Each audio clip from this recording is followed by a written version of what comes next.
Hey, it's Pat the Flip, and today I'll be reading Why Fighting Games Are Hard while driving around in Cyberpunk 2077.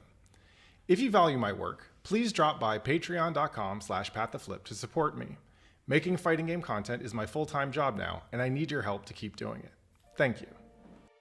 One of the oldest narrative techniques in video games is to start off by showing the player how impossibly far their goal is. The original Castlevania starts with Simon Belmont embarking on a journey toward Dracula's castle looming in the distance. Mega Man X puts you in an unwinnable fight and leaves you to be saved by Zero, heralded by his cool guitar theme and his charged buster shot. Fighting games do this too, but without the comfortable insulation of fiction and narrative separating the player from the character. After all, Chun-Li is the strongest woman in the world every time you pick her at character select. It's you who starts weak and becomes strong, and it is the people stronger than you that show you how far you are from your goal. Fighting games are a humbling experience, and if you aren't ready for the raw human vulnerability of trying hard and losing in front of strangers and friends, they can feel like too much to learn, too hard to try, too fast for you to ever possibly do yourself. All of this is because fighting games are hard. Hard like simultaneously learning an instrument, speaking a foreign language, and practicing a competitive martial art. Let's talk about why they're hard, and why the difficulty is part of what makes them compelling and even valuable. The moves are too hard to do. I don't think it's controversial to say that fighting game controls are harder to grasp, much less master, than those of pretty much any other game genre. After all, most other games do a couple specific things to make their controls less frustrating for new players, such as limit any given input to a simple direction and/or button press, reduce overlap between inputs for navigation and inputs for other actions so the player can use their left and right hands independently, and allow the player to interrupt any action with any other action so they don't get stuck doing something they didn't want to do. In general, when the player is in a state where their character will not respond to their inputs, they're not going to like it. An integral part of video game fun is feeling like you're in such close control of your character that you can project yourself into the game. But in fighting games, that kind of connection with your character must be earned. Let's take the humble fireball input, quarter circle forward and punch. The player must learn that their navigation tool is also a tool for performing attack inputs. They must be able to perform a controlled motion rather than a single directional input. Then, they must time the input from their right hand to coincide with the end of the motion from their left hand. If the player does not do this successfully, they might get a standing punch if they're too late on the punch button, a crouching punch if they're too early on the punch button, or a dragon punch if they were walking forward before they performed the fireball. If they wanted a fireball, they're probably not in a situation where any of these other moves are good ideas, and they will suffer for their error. This is a level of coordination, intention, and timing that most games will reward, but do not require. First-person shooters often reward the player for doing similarly difficult things, but if you don't pull it off, you might just miss the shot or hit a less valuable target, both of which are less likely to make a player feel disconnected from the game than fighting game controls do. Why are fighting games like this? Well, rich, expressive melee combat comes from combining the player's positions and options to create a wide set of interactive possibilities. You need a certain amount of viable attack, defense, and movement choices from any given range for that gameplay to be interesting, and those choices are going to be limited by your available buttons. So building in a set of attacks that are only triggered off specific motion controls is a useful technique for increasing a character's available moveset without forcing the player to use an entire keyboard's worth of buttons. Single-player action games can get away with making the controls easier by allowing actions to cancel into each other with few restrictions, so the player can always feel in control. But this doesn't work in a competitive fighting game, because the committed length of the attack animation is essentially the cost of the action, akin to taking a turn or paying a cost to play a card. Complex motions aren't the only way to do things, of course. Smash and Tekken bring up the skill floor for new players by adding more context to moves through positioning and branching chain attack design, instead of requiring complicated motion inputs. But the neat thing about motion inputs is that it unlocks new room for combat designers to build moves that players can physically grow into. A Dragon Punch requires the player to start with a forward input, meaning they can't block while they begin the motion. And with practice, a player can speed up their Dragon Punch inputs to reduce that risky period by a couple frames. A charge special, like a Sonic Boom or a Flash Kick, is telegraphed by the charging period, but as players progress, they'll learn to mask that charge behind other movement and attack options to make their intentions less obvious.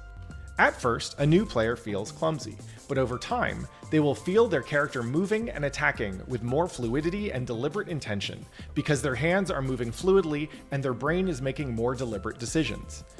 It's a progression mechanic that isn't tied to a restrictive or arbitrary system like unlockables or experience points.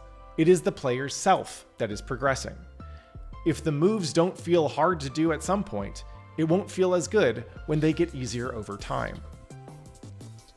There's too much stuff to memorize. Well, this is kind of true. Fighting games give a player many things that they can memorize. Frame data, combos, character movesets, and player patterns are all parts of fighting games that will stress their ability to memorize a large set of data, which people usually treat as work that deserves compensation. These knowledge checks are also a progression mechanic, one that I've heard dismissed as a meaningless barrier that only serves to gatekeep new players from being able to play the, quote, real game.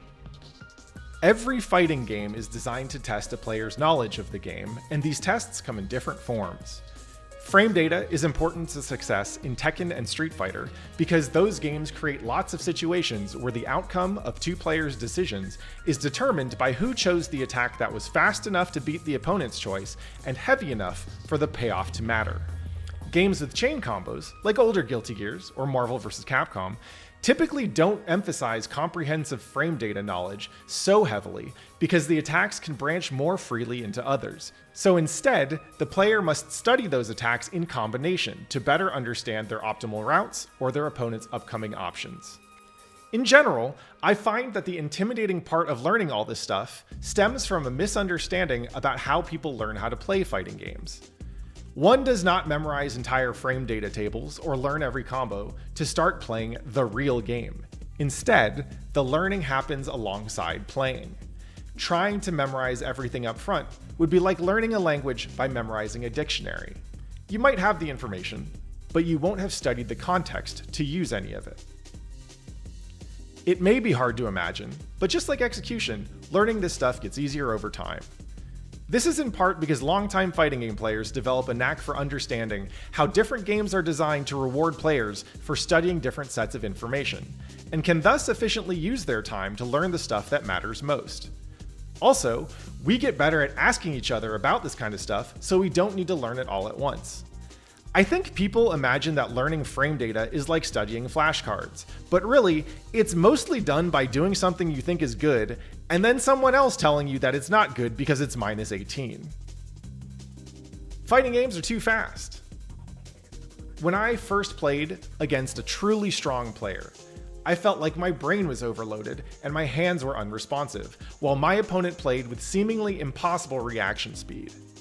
Fighting games, generally speaking, are too fast for people to easily process and react to, and for a new player in particular, it is easy to write off the entire genre as something they're simply too slow to play. This is because the complexity of a fighting game comes from giving players room to make choices that affect each other in real time. By giving them many choices to choose from and little time to decide, the game lets them outplay each other by making better decisions more quickly than their opponent can.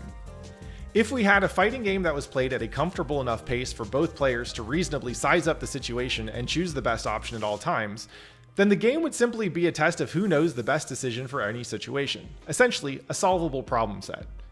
Instead, by building out a wide set of options, complicating those options with challenging inputs, and pushing players to execute their decisions quickly, the head and hands tests become richer and deeper than either of them would be in isolation.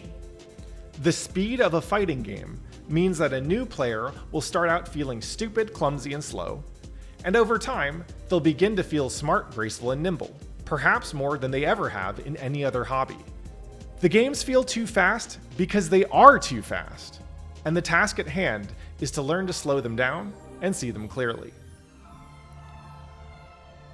Why would I spend so much time trying to get good at a video game?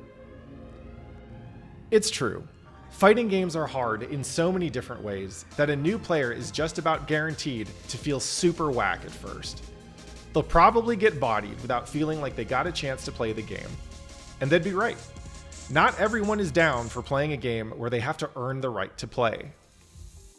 It took me a while to understand this personally, until I thought about my early experiences playing first-person shooters.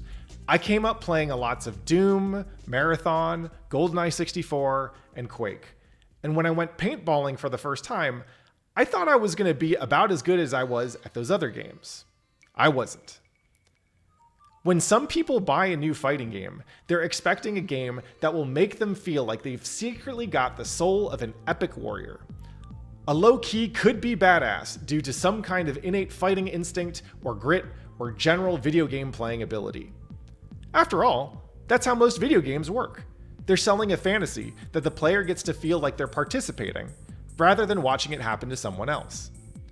And since most fighting games will more or less obliterate that fantasy within the first 10 minutes of training mode, or at least the first match against a real human being, they're pretty bad for that particular kind of wish fulfillment. What fighting games are good at is giving you a play space where you and your opponent must make decisions continuously. And as you learn more about how the game works and practice how to do more things, the more effective your decisions will be. I think that there are some people who feel like this is how their life works, that their hard work and practice is rewarded fairly, and those people often want to play video games to get away from the feeling of more work. On the other hand, I find many people are drawn to fighting games precisely because they want the feeling of their work being rewarded. In their lives, it is rare to find themselves in a space where you can be so cleanly and evenly tested against another human being, without subjectivity or luck or other people getting in the way. As a martial artist myself, fighting games often feel like a purer test of human skill, because we're not encumbered by restrictions like weight classes or banned techniques, and we don't have to worry about going to the judge's decision. When I go to a tournament, I find so many people who love the work of self-improvement so much that they're willing to do it for fun. And in many cases, fighting games might be where they find the value of their work is rewarded the most satisfactorily. Fighting games are not good at delivering on the fantasy of becoming a powerful warrior, because we can't all be champions. We won't often feel strong. But we do get to feel like we're getting stronger. It's about going on a journey of growth from the scrubbiest starting point, feeling your actual human brain and body grow through practice and reflection, and joining others who are on their own paths as well. The milestones and mid-bosses along the way aren't scripted encounters designed to be just hard enough. They're real people. We all have our own zero, and eventually, we'll all be the zero to someone else's X. Because fighting games are hard. Each one is hard in different ways for different people, and they should be. I hope that everyone can find a fighting game that is hard in the exact right way they want it to be hard. Find yourself a fighting game that feels like flashcards meets Twister, if that's what gets you thinking about how you're going to win the run back on your way home. Find the game that pushes you through the hard, and stick with it until it becomes easy. Do this in fighting games, and you may find it easier to look at your life, knowing that there are at least some things you can do, or have, simply by pushing through the hard until it becomes easy. Not everyone out there needs this. Not everyone out there wants this from video games. But for those of you who do, whether you're a day one scrub or a venerable old 91er, I'm glad you're here. Thanks for listening.